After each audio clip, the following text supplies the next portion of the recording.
Hi everyone, this is Miss Tang here, and today we're going to learn how to include language features in our persuasive text. And the reason is because we need to really strengthen our arguments to really convince our audience. And this is our success criteria. So we're going to learn how to include rhetorical questions, use exaggeration, use modality, strong and emotive words, personal pronouns, and alliteration. So we're going to go through all of these language features and I'm going to show you what a good one looks like so that you can include it inside your persuasive text. All right, here we go.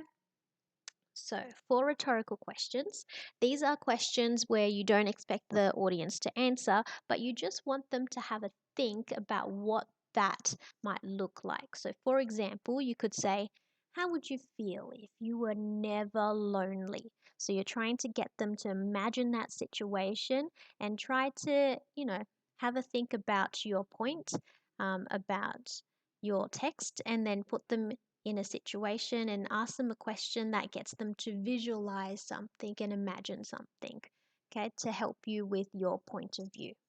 So that's for rhetorical questions, and you can include this anywhere inside your text. So you can use it as a sizzling start to engage your reader, or you can use rhetorical questions in your arguments, or you can put them in your conclusion. Okay, so what we've done is we have used it in our introduction as a sizzling start, and we have also included it in our conclusion down here as well. So, don't you think it would be great if you always had a friend? Okay, so that's a rhetorical question that you can use too. All right, the next thing that you can use is exaggeration.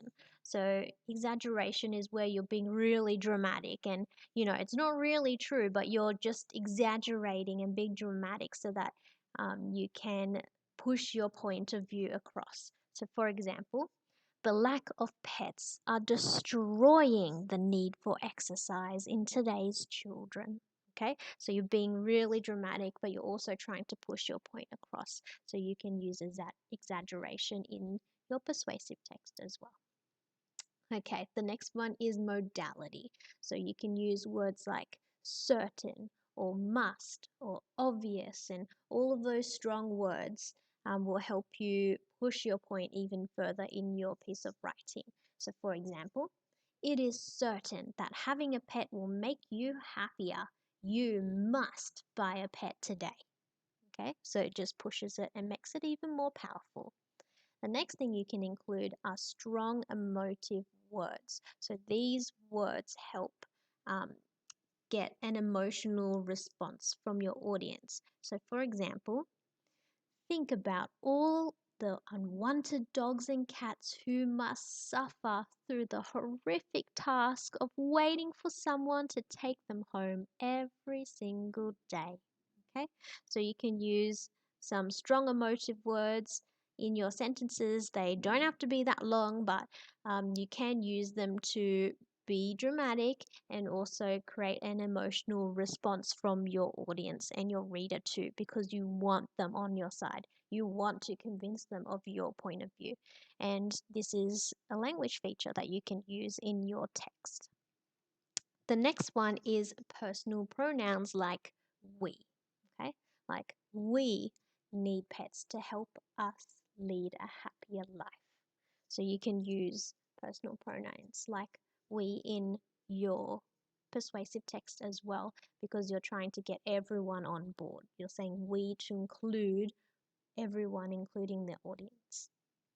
All right, the next one is alliteration. So this is where you can use words that start with the same sound or letter, and then you can use the alliteration in your text to push your point even further.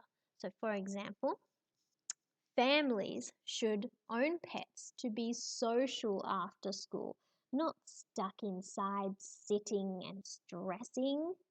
Okay, so that's a type of alliteration that you can include in your text, but obviously you don't have to use the S words, you can pick something else as well. And that is how you can use language features in your persuasive text. Okay, so make sure that you use them so that we can strengthen our arguments and convince our audience. All right, in my next video, I'm going to be talking about how to self-assess, revise, and edit a persuasive text.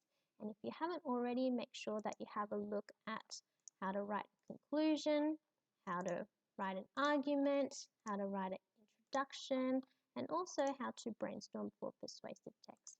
All right, good luck on using your persuasive features in your persuasive text, and I will see you in the next video. All right, bye.